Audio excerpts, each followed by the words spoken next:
Have you ever wondered how to stay yourself in a relationship without drifting apart from your partner? Hi, I'm Kathleen, and I'm a relationship therapist and coach, and I help couples connect. We talk so much about independence and self-care, but deep love also requires vulnerability and dependence. So, how do we find that balance where we can be close without losing who we are? This question, how to balance closeness with individuality, is at the heart of almost every couple I work with, because love pulls us towards connection, but growth asks us to stand on our own, and healthy relationships ask us to do both, often at the same time. Why is this balance so hard? Well, most of us weren't shown what mature, balanced love looks like. We were taught that love means fusing with someone, doing everything together, meeting every need, or never disagreeing. Or we were taught to be so independent that needing anyone felt like weakness. So when we fall in love, those old beliefs start to play out. One partner may feel safest through connection and wanting closeness, reassurance, and shared experience, and the other may feel safest through autonomy, wanting space, independence, and freedom. Neither is wrong. They're both protective strategies that once helped us feel safe. But when they collide, we can end up in a painful cycle. One partner reaches in, the other pulls back. The more one person pursues, the more the other withdraws. Both feel misunderstood.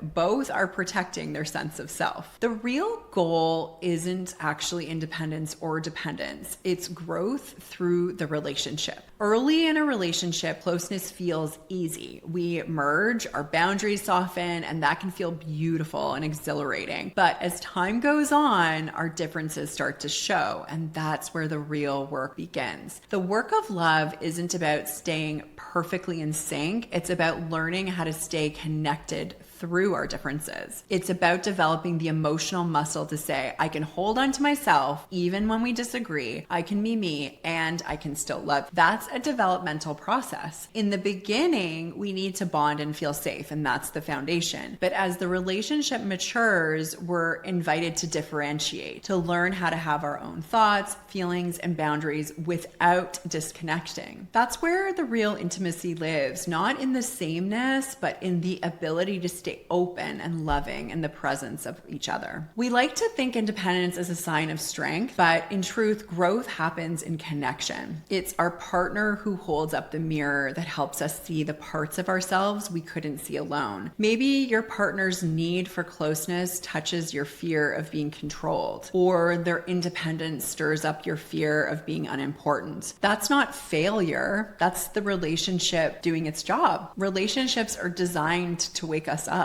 They challenge our defenses, they stretch our capacity to love, and they reveal the places we still need to heal. That's what makes them such a powerful arena for personal and emotional development. And it's what can also make them really challenging. So how do we actually find the balance between I and we? Here are a few reflections that help couples move forward towards that middle ground. Know where you lean. So do you tend to overfunction, taking responsibility for the emotional connection, or do you underfunction, pulling back when things get intense? Simply noticing your default pattern here gives you the power to choose something different. Learn to tolerate the tension of difference. When your partner sees the world differently, it doesn't mean that one of you is wrong. It means you're two evolving humans trying to build something together. The work is learning to stay open, curious, and emotionally present, even when it's uncomfortable. Take accountability for your part. When we get reactive, it's easy to blame our partner for our discomfort. You're too needy or you're too distant. But growth happens when we can say, I notice I pull away when I feel overwhelmed, or I get anxious and try to fix things when I feel you drifting. That's emotional maturity. Owning your side of the dance. Repair, repair, repair. Every relationship has moments of disconnection. What matters most is how quickly you can find your way back and how you find your way back. Repairing doesn't mean agreeing on everything, certainly not. It means coming back into empathy and back into the us. When couples do this work, work, when they learn to stay grounded in themselves and emotionally connected, something beautiful happens. They move from a power struggle to partnership, from control and withdrawal to mutual respect, from you're the problem to we both have work to do. That's interdependence. It's the space where both people can thrive, where you can lean on each other without collapsing into each other. It sounds like, I love that you have your own world and I love that I get to be a part of it. Or I can stand on my own, but I also love that I don't have to. So if you've ever struggled with how much to give or how much to hold back, know that you're not doing it wrong. You're just in the very human process of learning how to love as a whole adult self. Healthy relationships aren't about perfect balance. They're about movement. Sometimes we lean in, sometimes we stand back. But over time, we grow stronger because of the tension, not in spite of it. Love is not about losing yourself or never needing anyone. It's about becoming someone who can choose closeness from a grounded, authentic place and who can let love in without giving yourself away. Thanks so much for being here. Take care of your heart,